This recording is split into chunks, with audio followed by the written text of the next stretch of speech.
But Andrew, you mentioned earlier in our program that in terms of the government response, it's going to be a few weeks away. They're cognizant of the fact that they've got to move quickly. My advice from a senior government source is that one of the things that they are doing right now, Andrew, is that they're getting that legal advice to ensure that any move they make is on a robust footing in the face of potential challenges, which makes sense if they are going to take the sort of step that the likes of Rod Sims and others are suggesting.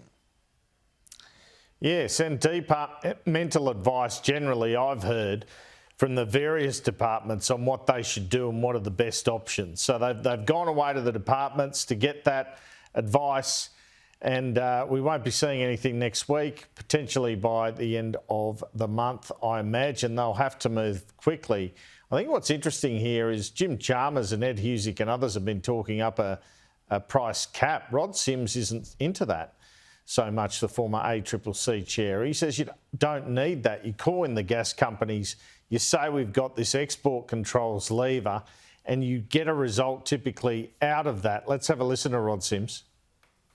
What I'm suggesting is get around the table again with those three producers, like as was happened 3 times before, but this time get them to provide enough gas in a sensible way that will get that price down from 25 down to something below $10 a gigajoule. The east coast of Australia has by far the highest domestic gas prices of any gas exporting country.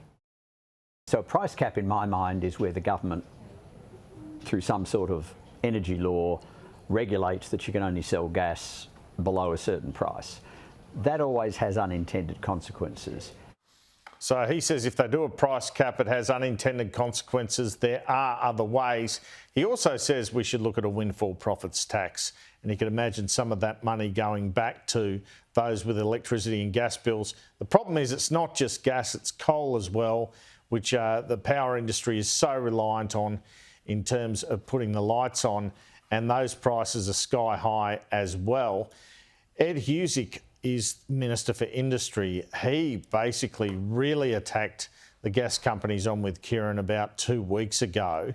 It was interesting to hear Shadow Treasurer and former Energy Minister Angus Taylor say today, that's not the way to go. You should be working with the gas companies, not bagging them, not really getting stuck into them. And that's what Rod Sims seemed to be saying too. So let's hear what Ed Husick said and what Angus Taylor said today. The biggest thing that the gas companies can do right now is recognise that their business model would make a locust swarm proud.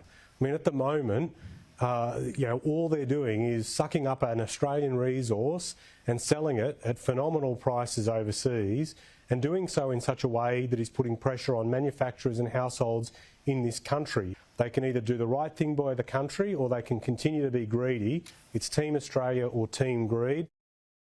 You've got senior ministers who've been calling gas BS and a fraud, and then they're asking the gas producers to work with them. They've got this the wrong way around. Supply is the answer. Rod Sims put it very well in the last little while, where he said, you just got to get more supply in the domestic network and you'll get those prices down. We've seen it in Australia. It's worked. We know it worked. And not long after that Husick interview, Kieran, senior people in government were saying to me it was more about scaring the gas companies to do something about price than going for these more extreme measures. But it's become apparent, obviously, in the past fortnight, they're going to have to do a lot more than that. And that became apparent, as we know in the budget papers. Gas up 40, electricity up at least 50.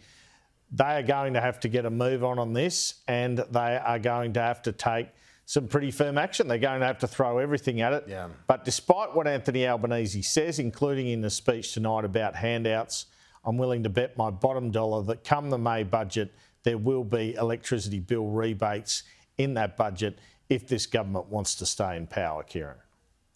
Yeah, I think it's a fair prediction, Andrew. And as we look back at that budget, just finally, it's something that you and I won't forget in a hurry. Page 57, budget paper number 1. It was where these prices were, and it wasn't part of the speech, it wasn't part of any fanfare, but there was the dynamite.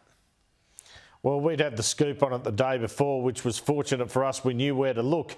And, you know, I scoured that budget paper number 1 and there it was. It is a very strange budget in that respect. That it'd be on page 57, budget paper number 1, the main story, and not a line of it in the budget speech. Now, they say we intended this, we expected this, but it's a strange way for a budget to unfold, put it that way. Isn't it what? Andrew Clennell, thanks so much.